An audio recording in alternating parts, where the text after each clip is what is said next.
आज का जो हमारा टॉपिक है वो टॉपिक है एसओपी, स्टैंडर्ड ऑपरेटिंग प्रोसीजर। और आज हम डिस्कस करेंगे सेल्स ऑफिसर्स एसओपीज। काम को करने के कौन कौन से सिस्टम है, प्रोसेसेस हैं, क्या क्या आपके नॉर्म्स हैं, वर्किंग नॉर्म्स क्या है, वो सब हम आज समझने की कोशिश करेंगे। 6 एसओपीज के बारे में हम आज यहाँ पर डिस्कशन कर रहे हैं। अटेंडेंस एसओपी, आपकी अटेंडेंस क्या है, अटेंडेंस की टाइमिंग क्या है, उसके प्रोसेस क्या है, सिस्टम क्या है, पॉलिसीज क्या है। उसके साथ साथ बिलोंगिंग एसओपीज, आप जब मार्केट में जाते हैं तो आपके पास क्या क्या प्रोडक्ट्स होने चाहिए, क्या क्या सामान होना चाहिए। उसके बाद मार्केट वर्किंग एसओपी, उसके बाद बाइजोम एसओपी जो आपका एप्लीकेशन है जो आप ऑर्डर बुकिंग के लिए यूज करते हैं। इसके साथ साथ आपका टीएडीए एसओपी और distributor visit SOP. These 6 SOPs are very important to understand. आपको एक एक एसओपी को डिटेल में समझना होगा। आइए सबसे पहले बात करते हैं अटेंडेंस एसओपी की। अगर हम अटेंडेंस एसओपी की बात करें तो हमारे पास 3 तरह के सेल्स ऑफिसर्स हैं। अगर आप जीटी सेल्स ऑफिसर हैं तो आपका इन टाइम है 10:15। अगर आप जीटी-बीटी सेल्स ऑफिसर हैं तो भी आपका इन टाइम है 10:15। और अगर आप बीटी सेल्स ऑफिसर हैं तो आपका इन टाइम है 11 बजे। 11 बजे इन टाइम मतलब आपका पहला कॉल आपको बाइजोम में पंच करना है, आपको मार्केट पहुंचना है 11 बजे। पहला कॉल आपको कस्टमर से पंच करना है 11 बजे। और जीटी और जीटी-बीटी के केस में पहला कॉल पंच करना है आपको 10:15 पे। ये आपका अटेंडेंस एसओपी है। इसके बाद एक और एसओपी है अटेंडेंस से रिलेटेड। अगर आप तीसरे नंबर पर देख पा रहे हैं तो SO should share selfie using time stamp application. आपको अपने फोन में टाइम स्टैम्प एप्लीकेशन डाउनलोड करना है और व्हाट्सएप ग्रुप पे जब भी आप मार्केट पहुंचेंगे उस समय आपको अपना सेल्फी क्लिक करके ग्रुप में शेयर करना है। इसके बाद selfie should be from the plan beat from the top outlet of the beat. एक चीज हमेशा ध्यान रखनी है आपको, जब भी आप मार्केट जा रहे हैं तो आपको सबसे पहले तो अपना पीजेपी फॉलो करना है जो भी आपने प्लान किया है। उसके साथ साथ आपको पहला कॉल प्लान्ड बीट से करना है, प्लस उस बीट के टॉप आउटलेट को आपको पहले विजिट करना है। अगर आप टॉप आउटलेट अपना पहला विजिट करते हैं तो बहुत ज्यादा चांसेस होते हैं कि आपको वहां पर ऑर्डर मिले। और इसके बाद जब आप सेल्फी शेयर करते हैं तो शॉप का नाम सेल्फी में आना चाहिए। अगर हम एसओपी को दोबारा से रिवाइज करें, अटेंडेंस एसओपी में पहला कॉल आपका जीटी और जीटीबीटी के केस में 10:15 पर पंच होना चाहिए। बीटी के केस में 11 बजे। आपको टाइम स्टैम्प एप्लीकेशन डाउनलोड करना है और उसी से सेल्फी लेके और ग्रुप में शेयर करना है। पहला कॉल आपका प्लांट बीट से होना चाहिए और साथ के साथ वो टॉप आउटलेट से होना चाहिए। और जब भी आप सेल्फी शेयर करेंगे तो उसमें दुकान का नाम जो है वो विजिबल होना चाहिए। आइए बात करते हैं बिलोंगिंग एसओपी की। बिलोंगिंग एसओपी आपको ये बताता है कि आपको कौन कौन से बिलोंगिंग मार्केट में लेके जाने हैं। Sales officer need to carry bag, आपके पास बैग होना चाहिए।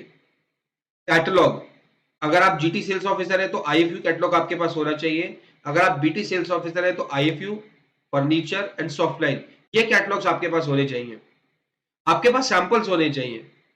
आईडी कार्ड होना चाहिए आपके पास, विजिटिंग कार्ड होना चाहिए और पीओपी मटेरियल होना चाहिए। आपके पास पोस्टर्स, डांगलर होने चाहिए। GT sales officer should share pic of samples, catalogs and bag by 10:15 to 10:30 from outside the shop.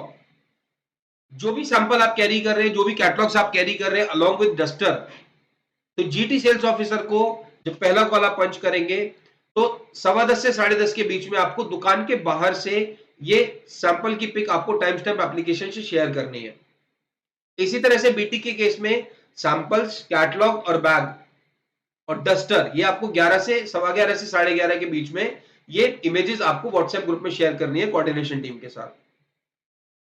Minimum 20 sample आपको लेके जाने हैं, जो आप फोर्थ एसओपी में देख पा रहे हैं। Minimum 20 count of sample all category should be carried by sales officer. कम से कम 20 सैंपल आपको कैरी करने हैं। लास्ट में देखिए, sample should be carry per day and same need to demonstrate to customer. आपको ये सैंपल डेली बेसिस पे कैरी करने हैं और ये कस्टमर को आपको इसका डेमोन्स्ट्रेशन देना है। ये है आपका बिलोंगिंग एसओपी। हमने अटेंडेंस एसओपी का बात करा, अभी हमने बिलोंगिंग एसओपी का बात किया। अगर हम बात करते हैं मार्केटिंग और वर्किंग एसओपी की, हमारा कॉल नॉर्म्स बीटी के केस में 12 है, जीटी के केस में 25 और जीटीबीटी के केस में 18।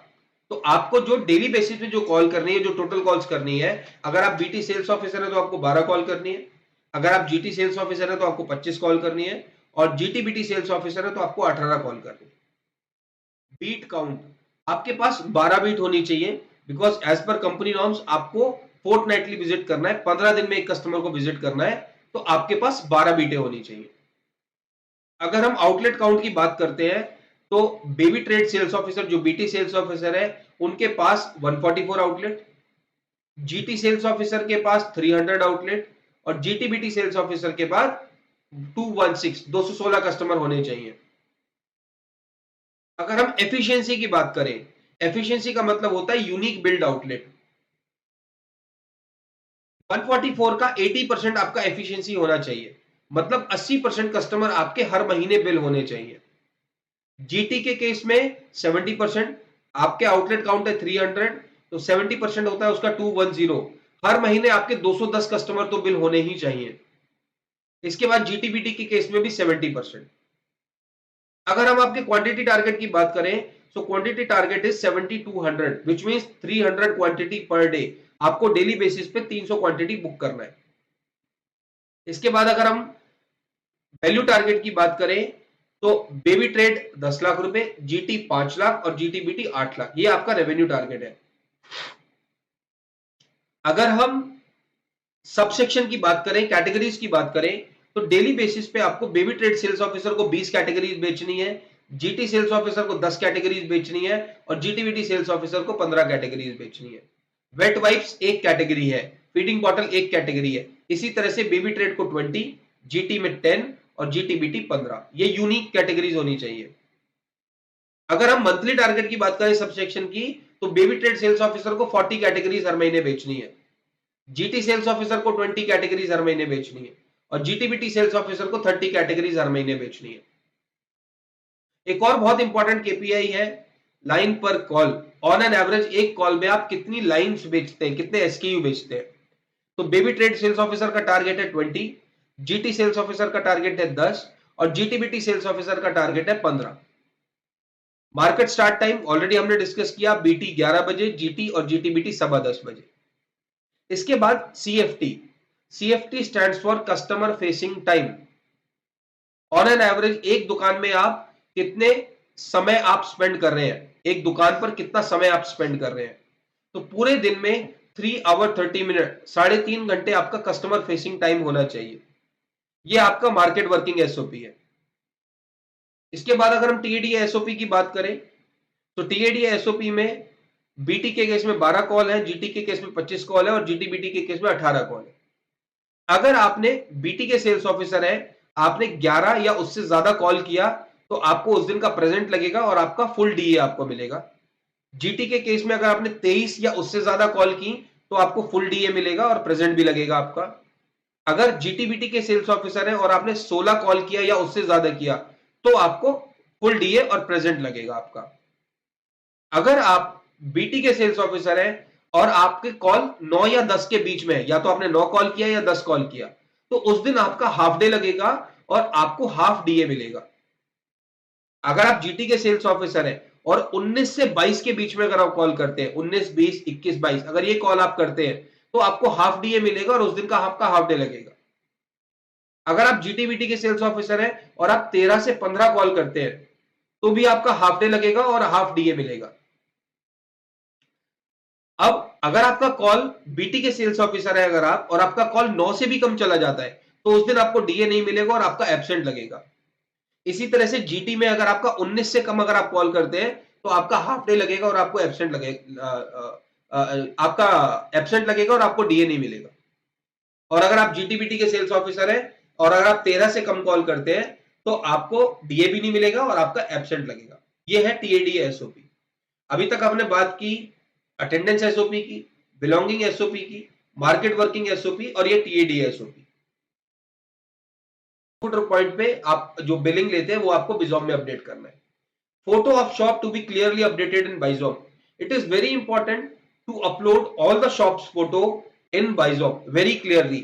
पूरा कस्टमर का जो दुकान है उसका प्रॉपर बोर्ड आना चाहिए, प्रॉपर आप उसकी फोटो अपलोड करेंगे बाइजॉम में। शॉप की लोकेशन आपको अपडेट करनी है बाइजोम में। Sales officer to be share sales order to be share with DB on daily basis. Distributor के साथ जो जितने भी ऑर्डर आप मार्केट से ले रहे हैं वो आपको टाइमली शेयर करने हैं। उसके बाद evening report to be share in reporting group. जो भी पूरे दिन का आपका टीसी पीसी क्वांटिटी कितना बुकिंग किया आपका, वो सारी रिपोर्ट आपको शाम को ग्रुप में शेयर करनी है। ये आपका बाइजोम एसओपी है। इसके बाद अगर हम डीपी विजिट एसओपी की बात करें तो आपको डेली बेसिस पे डिस्ट्रीब्यूटर विजिट करना है और आपका मंथली टारगेट है कि कम से कम 21 दिन आपको डिस्ट्रीब्यूटर विजिट करना ही करना है। अगर आप 21 से कम डिस्ट्रीब्यूटर विजिट करते हैं तो उस दिन का आपका हाफ डे कंसिडर किया जाएगा। Selfie to be share in reporting group. आपको अपना सेल्फी टाइम स्टैम्प के साथ शेयर करना है। इसके साथ साथ एक गूगल फॉर्म आपको दिया गया है बाइजोम में। अगर आप अपनी बाइजोम एप्लीकेशन खोलेंगे तो उसमें डिस्ट्रीब्यूटर विजिट है। तो डिस्ट्रीब्यूटर विजिट में आपको उस एप्लीकेशन पे जाना है, फॉर्म पे जाना है और वो फॉर्म आपको फिल करना है जिसमें उसकी गोडाउन की फोटो, मिनी स्टॉक की फोटो, ये सारी फोटोज आपको अपलोड करनी है। इसके बाद थर्ड एसओपी अगर आप देखेंगे तो sales officer need to complete billing of pending order and same need to punch in dispatch. आपको जो भी पेंडिंग बिलिंग है वो कंप्लीट करानी है और सारे डिस्पैचेस को बाइजोम में अपडेट करना है। अगर आप डिस्ट्रीब्यूटर जैसे आपने लिखा है डीए विल बी डिडक्टेड, अगर आप 21 दिन से कम अगर डिस्ट्रीब्यूटर पॉइंट पे जाते हैं तो आपका डीए डिडक्ट किया जाएगा। उसके बाद एक बहुत इंपॉर्टेंट चीज है, SO should analyse loss of sale SKU and detail to be share with ASM. आप जब भी डिस्ट्रीब्यूटर पॉइंट पे जाते हैं, आप जब भी बिलिंग कराते हैं तो आप देखेंगे कि आपके बहुत सारे एसकेयूज का स्टॉक ऑर्डर नहीं जाता है क्योंकि वो स्टॉक डिस्ट्रीब्यूटर के पास अवेलेबल नहीं होता। तो बहुत जरूरी है आपको ये विजिबिलिटी देना और नोट करना कि कौन सा स्टॉक है जो डिस्ट्रीब्यूटर के पास खत्म हो गया है। अब आप उसको कैसे नोट करेंगे? बाइजोम में जब भी आप स्टॉक एट वेयरहाउस पे जाते हैं तो वहां पर आपके डिस्ट्रीब्यूटर्स की लिस्ट आती है। वहां पर आपको वो डिस्ट्रीब्यूटर सिलेक्ट करना है और जो भी माल कट रहा है, जो भी माल स्टॉक डिस्ट्रीब्यूटर के पास अवेलेबल नहीं है, वो आपको ऑर्डर उस एप्लीकेशन में डालना है सो दैट आपके एएसएम को पता चले, ऑर्गेनाइजेशन को पता चले, बैकएंड को पता चले कि इस डिस्ट्रीब्यूटर को ये स्टॉक की जरूरत है। ये बहुत इंपॉर्टेंट है फ्रेंड्स। डेली बेसिस पे आपको डिस्ट्रीब्यूटर पॉइंट पे जाना है, डीबी विजिट का फॉर्म भरना है, प्लस स्टॉक एट वेयरहाउस में जो भी माल नहीं है डिस्ट्रीब्यूटर के पास उसकी डिटेल आपको एंट्री करनी है। ये थे स्टैंडर्ड ऑपरेटिंग प्रोसीजर जो आपको ये बताते हैं कि आपका अटेंडेंस का नॉर्म्स क्या है, बिलोंगिंग्स का नॉर्म्स क्या है, आपका मार्केट वर्किंग नॉर्म्स क्या है, टीएडीए का नॉर्म्स क्या है, आपका बाइजोम में आपको क्या क्या आपको एक्टिविटीज करनी है। इसके बाद डिस्ट्रीब्यूटर विजिट पे तब जब आप जाते हैं तो आपको क्या क्या करना है, बाइजोम में जो फॉर्म है डीबी विजिट का वो भरना है, प्लस स्टॉक एट वेयरहाउस में डिस्ट्रीब्यूटर सिलेक्ट करके आपको उसका जो भी माल नहीं है वो ऑर्डर आपको पंच करना है। आई रिक्वेस्ट कि ये एसओपीस को आप ध्यान से समझिए और इनको फॉलो कीजिए। Thanks a lot. Thank you.